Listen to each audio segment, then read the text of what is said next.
such as murder, rape, theft, burglary, armed robbery, etc., are only overshadowed by terrorism and insurgency, or they are still posing serious threats to the society.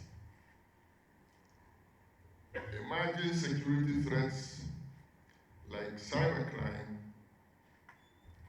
money laundering, modern slavery, the proliferation of firearms,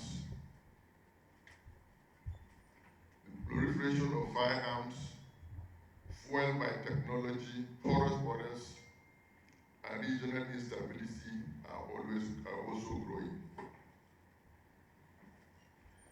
These challenges are interconnected and require a comprehensive and holistic response.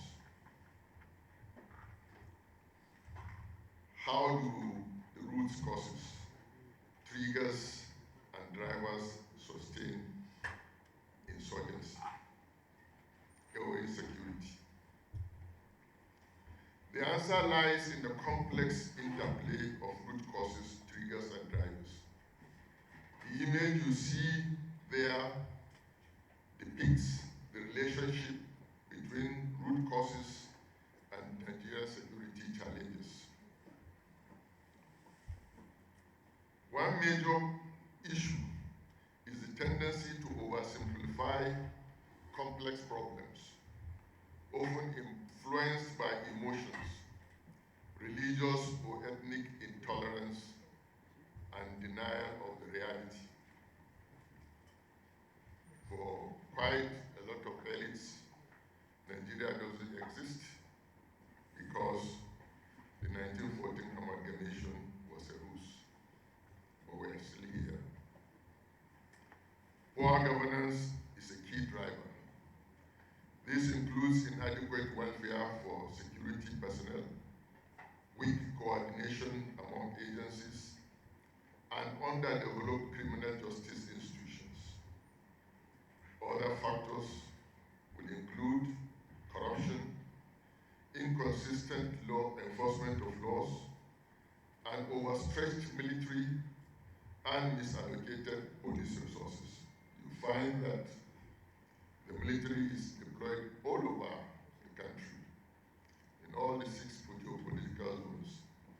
They are involved in routine policing, in roadblocks and checkpoints, and so on and so forth. But of course,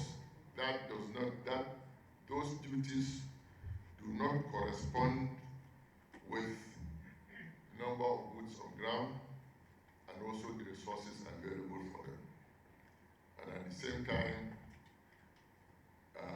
the major responsibility, constitutional responsibility for them in terms of maintaining the sovereignty and territorial integrity of the country has been neglected to some extent. For misallocation of police resources, just a few minutes ago, the chairman said that when he was coming out, there was a movement of VIP also, and they were held on for several minutes before they were let go.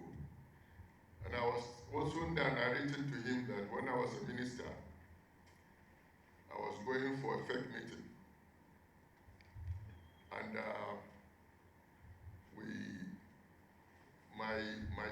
my security team sighted a convoy coming the opposite direction. So we had to stop, thinking it was the vice president. It was a very long convoy. After it has passed, I realized that it was a DGSS.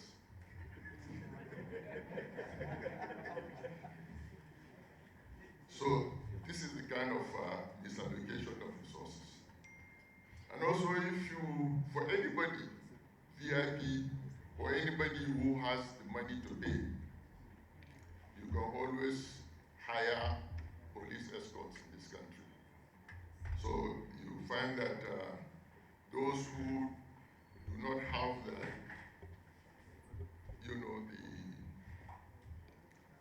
those who cannot afford certainly will not have that protection. Addressing these issues required a coordinated approach involving government, community leaders, immediate neighbors, and international partners. For our immediate neighbors, Nigeria's current relationship with Niger and the establishment of the Confederation of the Sahel States, that is of Niger, Mali, and Burkina Faso, after their withdrawal from ECOWAS, is a big setback to Nigeria's efforts on both national and regional security, because most of the firearms coming into Nigeria come through those countries. And if they don't partner with us, they don't cooperate with us, then we're in trouble. I must emphasize here that military solutions alone are not enough. We need multidimensional strategies that incorporate social, economic, and governance reforms.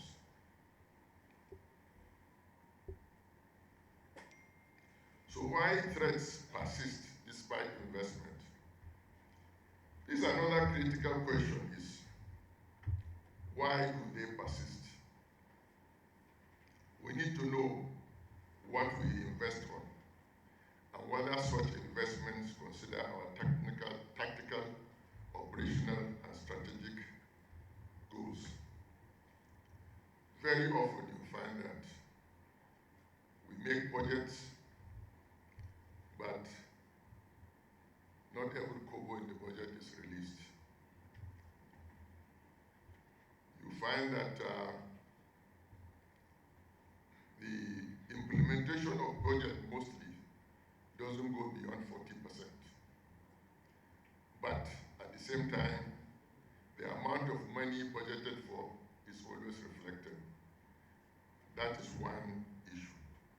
The second issue I'm still talking about in terms of investments.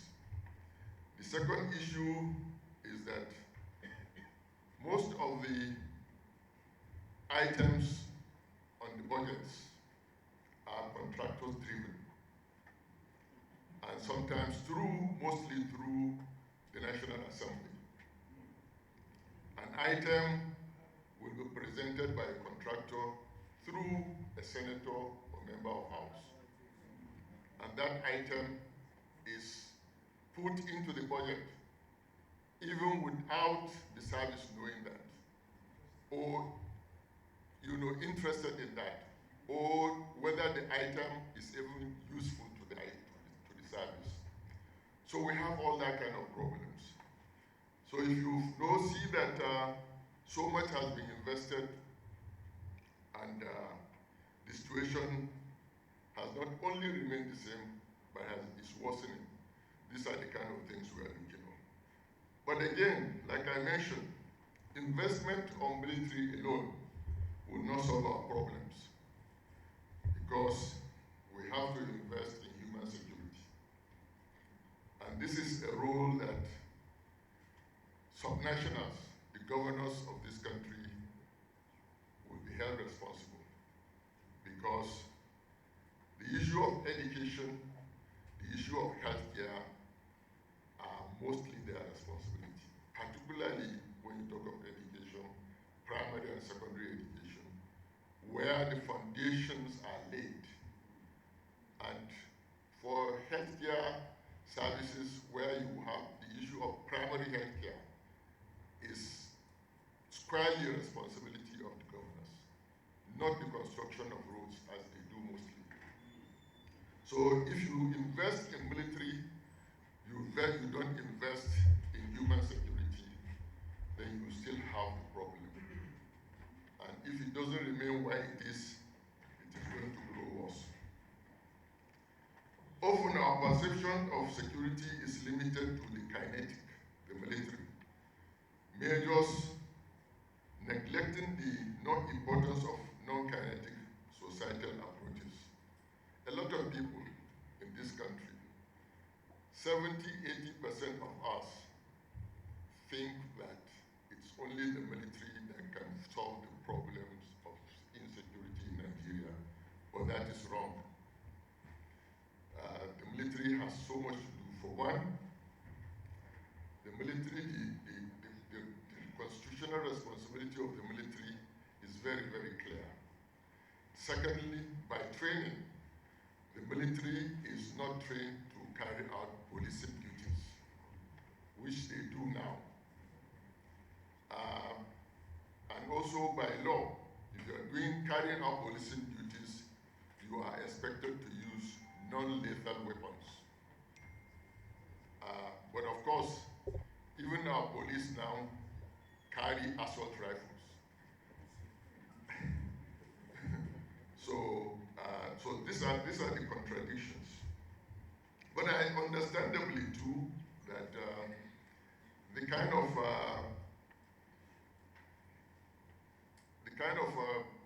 confrontation the country is having with non-violent, non-state actors who carry all kinds of weapons are things that, of course, under normal circumstances, our police would not be able to handle. But then, like I want to note this, that some of the things happening today, if we had had police that has been effective